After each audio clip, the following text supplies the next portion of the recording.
लोग जो है बिहार मैट्रिक परीक्षा जो है बहुत नजदीक आ गया है। अब 17 फरवरी को एग्जाम है आप लोग का। और देखिए आज जो हम कुछ क्वेश्चन आप लोग के लिए लाए हैं जो आपदा प्रबंधन यानी डिजास्टर मैनेजमेंट से कुछ क्वेश्चन लाए हैं और जो है ये क्वेश्चन आपके आने की संभावना रहती है। देखेंगे मेरे प्यारे बच्चों, क्वेश्चन जो है आपके स्क्रीन पे आएगा और इस क्वेश्चन को आप लोग पढ़ेंगे। मेरे प्यारे बच्चों, अति लघुत्तरीय प्रश्न है जो 2 नंबर का रहता है क्वेश्चन नंबर अति लघुत्तरीय प्रश्न। ध्यान दीजिएगा मेरे प्यारे बच्चों, अति लघुत्तरीय प्रश्न जो यहाँ पर है अभी हम एक एक क्वेश्चन को डील करेंगे। क्वेश्चन पहला है आपदा प्रबंधन क्या है या आपदा क्या है। आपदा क्या है तो हमने बताया कि ऐसी अचानक होने वाली घटना जिससे जन धन की भारी हानि हो। किसकी भारी हो? जन धन की भारी हानि हो, उसे हम क्या कहते हैं मेरे प्यारे बच्चों? आपदा कहते हैं या आपदा कहलाती है। 2 नंबर में एकदम शॉर्ट बनाना है, एकदम शॉर्ट सटीक लिखना है। अगर आपसे पूछे कि आपदा क्या है तो हमने क्या बताएंगे कि ऐसी अचानक होने वाली घटना जिससे जन धन की भारी हानि हो, उसे हम क्या कहते हैं? आपदा कहते हैं। क्वेश्चन नंबर 2 कहता है प्राकृतिक आपदा की परिभाषा दे। प्राकृतिक यानी नेचुरल, ठीक है ना मेरे प्यारे बच्चों, जो प्राकृतिक भगवान गॉड ने दिया है, ठीक है ना। तो प्राकृतिक आपदा की परिभाषा लिखिए। क्वेश्चन नंबर 2 में क्या है? प्राकृतिक आपदा की परिभाषा लिखें। तो प्रकृति द्वारा, किनके द्वारा? प्रकृति के द्वारा यानी नेचर के द्वारा, प्रकृति द्वारा उत्पन्न विनाशकारी घटनाएं जैसे भूकंप आना। देखते हैं भूकंप कोई आदमी थोड़ी दे देता है, ये प्रकृति की देन है। कभी हो सकता है यह 12 बजे रात में भी हो सकता है कि अभी हम पढ़ा रहे तो अभी भी भूकंप आ सकता। तो ये जो है क्या है? भूकंप प्रकृति आपदा है। बाढ़ आना प्रकृति आपदा है। तो यानी जैसे हमने बताया भूकंप, बाढ़, चक्रवात आदि ये सब क्या है मेरा? ये सब मेरा प्राकृतिक आपदाएं कहलाती है। अब जैसे मतलब क्या? एक तरह से बारिश हो जाना, अभी का ठंड का मौसम है, अगर अभी बारिश आ गया तो यह मेरा कौन सा आपदा हो जाएगा? प्राकृतिक आपदा हो जाएगा मेरे प्यारे बच्चों। कौन आपदा हो जाएगा? प्राकृतिक आपदा हो जाएगा। चलिए अगर आपसे क्वेश्चन फिर से एक बार हम रिपीट कर देते हैं मेरे प्यारे बच्चों कि प्राकृतिक आपदा की परिभाषा लिखे तो हम कहेंगे प्रकृति द्वारा उत्पन्न विनाशकारी घटनाएं जैसे भूकंप आना, बाढ़ आना, चक्रवात आना, सुनामी आना, ये सब जितना भी है यह मेरी प्राकृतिक आपदा कहलाती है। क्वेश्चन नंबर 3 क्या है मेरे प्यारे बच्चों? क्वेश्चन नंबर 3 है मानव निर्मित आपदा क्या होती है। मानव निर्मित आपदा क्या होती है, यानी इसका आंसर क्या है मेरे प्यारे बच्चों? मानव की गलतियों या लापरवाही से, मानव की गलतियों या लापरवाहियों से उत्पन्न आपदाएं मानव निर्मित आपदाएं कहलाता है। या तो हम ये भी कह सकते हैं जो मानव के द्वारा, ठीक है ना, मानव मतलब व्यक्ति के द्वारा, ठीक है ना, यानी यही है आपका क्या कहलाता है? मानव निर्मित आपदा कहलाती है। क्वेश्चन नंबर 4 देखेंगे मेरे प्यारे बच्चों, आपदा प्रबंधन से क्या अभिप्राय है? आपदा प्रबंधन से क्या अभिप्राय है? देखिए आपदाओं से पहले, दौरान और बाद में की गई जाने वाली योजनाबद्ध गतिविधियों को आपदा प्रबंधन कहते हैं। अगर आपसे पूछा जाए कि आपदा प्रबंधन से क्या अभिप्राय है तो आपदाओं से पहले और बाद में की जाने वाली योजनाएं गतिविधियों को क्या कहते हैं? आपदा प्रबंधन कहते हैं। नेक्स्ट क्वेश्चन है भूकंप क्या है?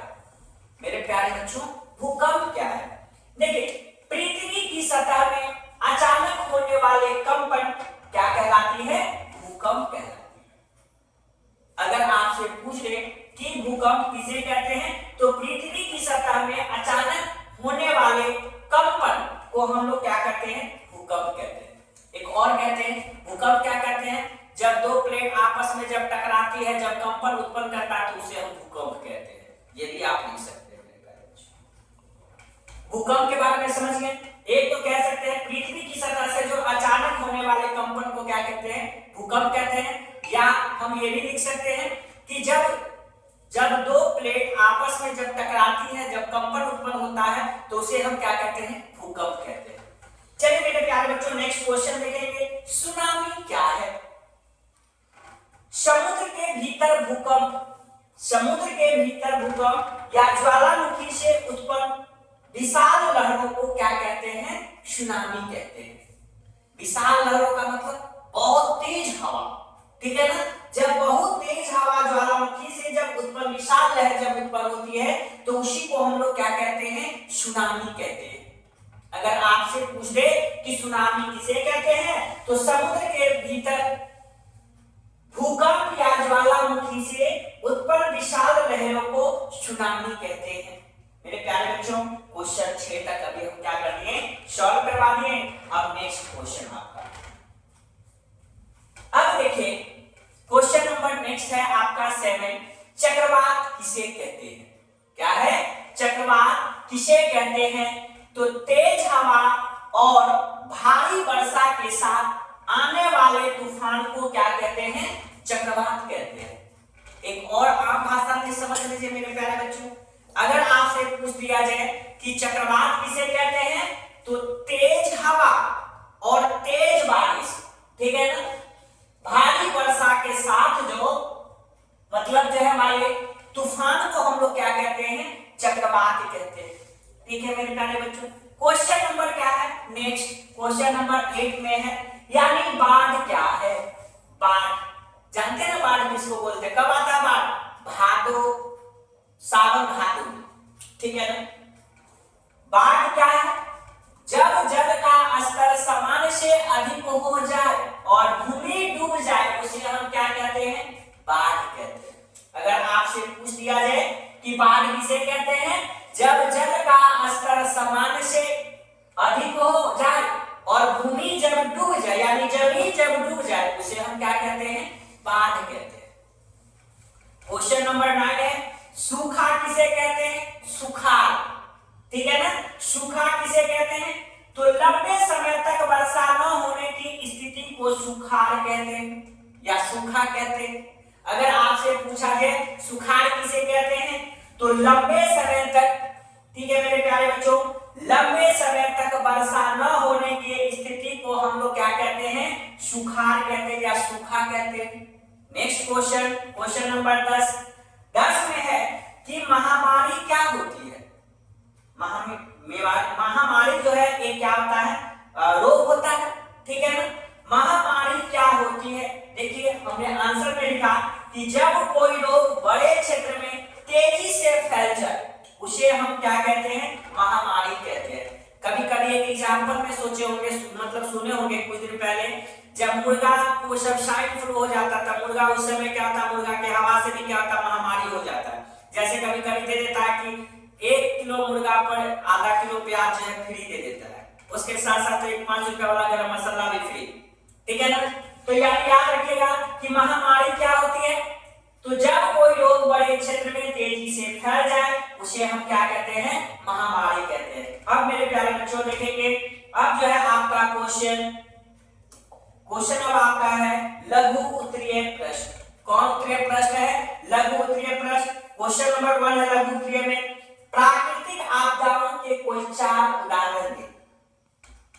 प्राकृतिक आपदाओं के कोई 4 उदाहरण दे। तो एग्जांपल में हम क्या कह सकते हैं, भूकंप, ये किसके द्वारा है, प्राकृतिक के द्वारा है मेरे प्यारे बच्चों।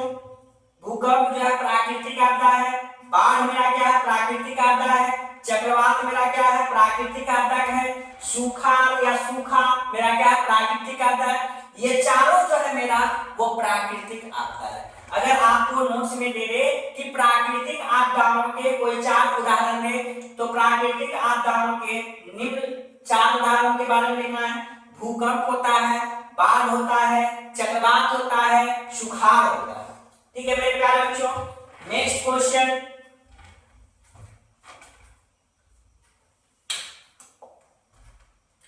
अब देखिए क्वेश्चन नंबर 2 में यहाँ दे रहा जा रहा कि मानव निर्मित आपदाओं के उदाहरण दीजिए। यानी मानव निर्मित जो मानव के द्वारा मतलब बनाया गया है, ठीक है ना। जैसे घर बनाना, बिल्डिंग बनाना कौन बनाता है? मनुष्य ही बनाता है, ठीक है। तो कहता है मानव निर्मित आपदाओं के उदाहरण दीजिए। जैसे आग लगाना, औद्योगिक दुर्घटनाएं होना, परमाणु दुर्घटना, सड़क दुर्घटना, ये सब मेरा कौन सा उदाहरण है? ये जो मेरा उदाहरण है वह मानव निर्मित आपदाओं का उदाहरण है। अब उसके बाद क्या करता है नेक्स्ट में, आपदा प्रबंधन के 4 चरण लिखे। तो आपदा प्रबंधन के निम्न चरण होते हैं, ये भी लिखेंगे। पहला में शमन, दूसरा में तैयारी, तीसरा में प्रतिक्रिया, चौथा में पूर्वाभास। अब देखिए क्वेश्चन नंबर 4 में दे रहा है भूकंप के प्रमुख कारण क्या क्या है। यानी पहले दिया गया है भूकंप का आंसर में भूकंप के प्रमुख कारण क्या है, तो इसका आंसर हम यहाँ लिखेंगे कि मतलब टेक्टोनिक प्लेटों की गति, दूसरा में दिया गया ज्वालामुखी विस्फोटक और तीसरा में दिया गया भूमिगत विस्फोटक, ठीक है। विस्फोट है ये आपका भूकंप के प्रमुख कारण कौन कौन सा कारण है? ये 3 कारण है आपका, एक कारण ये, दूसरा कारण ये और तीसरा कारण ये हो गया मेरे प्यारे बच्चों। नेक्स्ट क्वेश्चन कहता है बाढ़ आने के मुख्य कारण बताइए। यानी बाढ़ आने का क्या क्या हो गया, मुख्य कारण क्या क्या है? अत्यधिक वर्षा होना, खूब तेजी से बारिश होना, ठीक है। जब सावन भादों का समय आता है तो देखते होंगे कि सावन भादों में दिन रात बारिश होता है, ठीक है ना। तो अत्यधिक वर्षा होना, नदियों का जल स्तर बढ़ना, देखते हैं उस समय क्या करता है नेपाल सरकार भी कभी कभी कितना पानी छोड़ देता है तो उससे भी बाढ़ आ जाता है। बांध टूटना, अब नदी में पानी बहुत तेज रफ्तार में है, पानी कंट्रोल हो नहीं रहा है, तो जहां जो मेरा बांध बना हुआ है वो भी बांध क्या कर जाता है, टूट जाता है, उससे भी क्या हो जाता है, बाढ़ आ जाता है, ठीक है ना। तो अगर आपसे पूछ दिया जाए कि क्वेश्चन आ जाएगा एग्जाम में कि बाढ़ आने का मुख्य कारण बताइए, तो बाढ़ आने का मुख्य कारण निम्न है अत्यधिक वर्षा होना, नदियों का जलस्तर बढ़ना, बांध टूटना और वनों की कटाई होना, ठीक है मेरे प्यारे बच्चों। नेक्स्ट क्वेश्चन देखिए, अब क्वेश्चन नंबर आपका 6 है चक्रवात से होने वाली हानियां लिखिए। यानी चक्रवात से कौन कौन सी हानि होती है? तो पहला जान माल की हानि होना, दूसरा फसलों का नष्ट होना, तीसरा क्या है मकान और सड़कों को नुकसान देना। ये मेरा कौन सी हानि है? चक्रवात की क्या है मेरे प्यारे बच्चों? हानि है। नेक्स्ट क्वेश्चन, क्वेश्चन नंबर 7 सूखे के सामाजिक प्रभाव बताइए। यानी सुखाड़ का जो है सामाजिक प्रभाव क्या है उसका बताना। पहला बेरोजगारी बढ़ना, दूसरा पलायन होना, तीसरा भूखमरी होना, चौथा गरीबी में वृद्धि होना। अब मान लिया जाए किसान जब अनाज बोता है, किसान जब अनाज बोता है तो उसको जब पलायन मतलब पालता है, पोषता है, पानी पटाता, सिंचाई करता है, बहुत मेहनत करता है, पैसा भी लगाता है, और अगर सपोज दैट अगर धूप उग करके उसको अगर बर्बाद कर दे तो किसान क्या हो जाएगा? बेरोजगार हो जाएगा ना। क्योंकि किसान एक पूंजी धन पैसा लगाता है कि आज हम फसल अच्छा बोएंगे, पानी अच्छे से देंगे, खाद देंगे तो वो फल मतलब फसल जो है वो क्या करेगा? फलेगा, और फलेगा जब पकेगा उसको हम कटाई करेंगे तो उसको हम मार्केट में सेल करेंगे तो उससे हमें क्या होगा? पैसा होगा। लेकिन अगर मान लीजिए सुखाड़ जब आ जाएगा तो वो किसान तो क्या आ जाएगा? बहुत गरीबी हो जाएगा मेरे प्यारे बच्चों, ठीक है ना। तो याद रखिएगा सूखे के सामाजिक प्रभाव बताइए। तो पहला लिखना है बेरोजगारी बढ़ जाएगा, दूसरा पलायन हो जाएगा, तीसरा भूखमरी हो जाएगा और चौथा में जो है गरीबी में क्या हो जाएगा? वृद्धि। नेक्स्ट क्वेश्चन, क्वेश्चन नंबर 8 दिया गया है महामारी फैलने के कारण क्या है? महामारी फैलने का ये भी एक कारण है गंदगी होना, दूषित जल पीना, ठीक है, जनसंख्या घनत्व और चौथा में दिया है स्वास्थ्य सुविधाओं की कमी। ये सब आपकी क्या है? महामारी फैलने का क्या है मेरे प्यारे बच्चों? कारण है। चलिए क्वेश्चन नंबर 9 में देखिएगा आपदा के समय प्राथमिक उपचार का जो है महत्व लिखिए। यानी आपदा के समय देखते हैं, आपदा हम ये भी कह सकते हैं एक एग्जांपल के गिर जाए, ठीक है। अब देखिए तो यहाँ पर गिर जाता है तो उसको हम क्या करते हैं, उठा के हॉस्पिटल ले जाते हैं। तो यहाँ पर मेरे प्यारे बच्चों क्वेश्चन लिखेगा आपदा के समय प्राथमिक उपचार का महत्व लिखे। तो देखिए आंसर में क्या है, प्राथमिक उपचार से घायल व्यक्ति की जान, ठीक है, बचाई जा सकती है और स्थिति को गंभीर होने से रोका जा सकता है। यही मेरा क्या है, आपदा के समय जो है प्राथमिक उपचार का महत्व है मेरे प्यारे बच्चों। चलिए लास्ट क्वेश्चन आपका 10 नंबर पे है, ठीक है। कहता है क्वेश्चन क्या, आग लगने की स्थिति में क्या सावधानी रखनी चाहिए, ठीक है ना। देखिए पहला, घबराना नहीं चाहिए, अगर आग लग जाता है तो क्या नहीं करना चाहिए, घबराना नहीं चाहिए। दूसरा, बिजली और गैस बंद कर देना चाहिए। अगर लग गया हमको मतलब लग रहा है कि वहां पर आग पकड़ गया तो सबसे पहले घबराइए मत, हिम्मत से काम लीजिए, पहले जाइए, पहले क्या करिए, मतलब बिजली को जो है स्विच जो होता है वो उसको बोलते हैं, स्विच जो लगा रहता है उसको घिस दीजिए ताकि हर घर में जो है लाना जाना जहां लाइट जा रहा है वहां लाइट बंद हो जाए। दूसरा नंबर क्या है, गैस जहां है वहां उसको बंद कर दीजिए। तीसरा है अग्निशमन शक्ति यंत्र का प्रयोग करें, ठीक है ना, छोटा सिलेंडर आता है 5 किलो का, ठीक है, वो हर घर में रहना चाहिए। हर घर में नहीं, देख होंगे कि बहुत सारा दुकान में रहता है। अब क्या करना है, नया बिल्डिंग बनने लगा तो उसमें भी छोटा छोटा वाला क्या करता है, किचन में लगा देता है, इसलिए लगा देता है कि हो सकता है गैस से कभी दुर्घटना हो जाए, अगर उसको हम स्टार्ट करेंगे चालू करेंगे तो वो क्या हो जाएगा, बंद हो जाएगा। उसके बाद है सुरक्षित स्थान पर चले जाएंगे, ठीक है ना। तो यही मेरा क्या था, आग लगने की स्थिति में हमारे सावधानी क्या करना चाहिए था, बरतना चाहिए था मेरे प्यारे बच्चों। तो आपदा प्रबंधन से कितना क्वेश्चन था वो आज हम क्या कर दिए हैं, समझा दिए हैं। और अब इसके बाद जो है 2-3 क्वेश्चन मेरे प्यारे बच्चों